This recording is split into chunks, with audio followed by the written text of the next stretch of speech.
Speak fast and clear. Today, I want to tell a short story. It's about the first time I tried to speak English in public. I still remember that moment very clearly. I was very nervous. My heart was beating fast.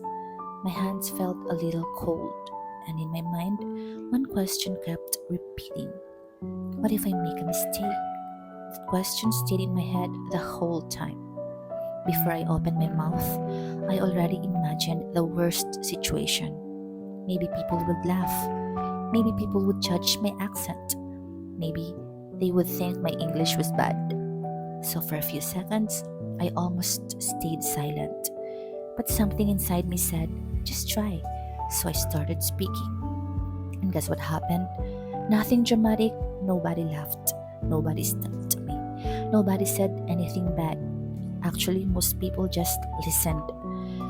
Some people even smiled, and that moment taught me something important. Most of the fear was only in my head. People were not judging me as much as I thought. They were just listening to the message. After that experience, I understood something.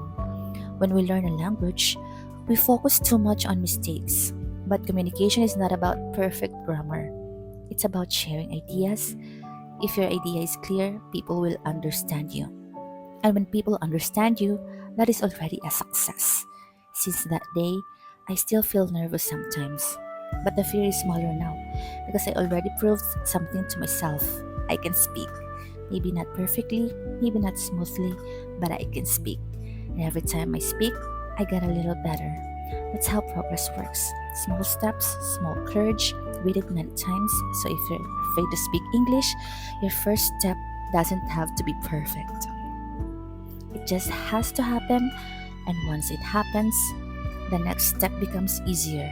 That was my story, and I'm still learning.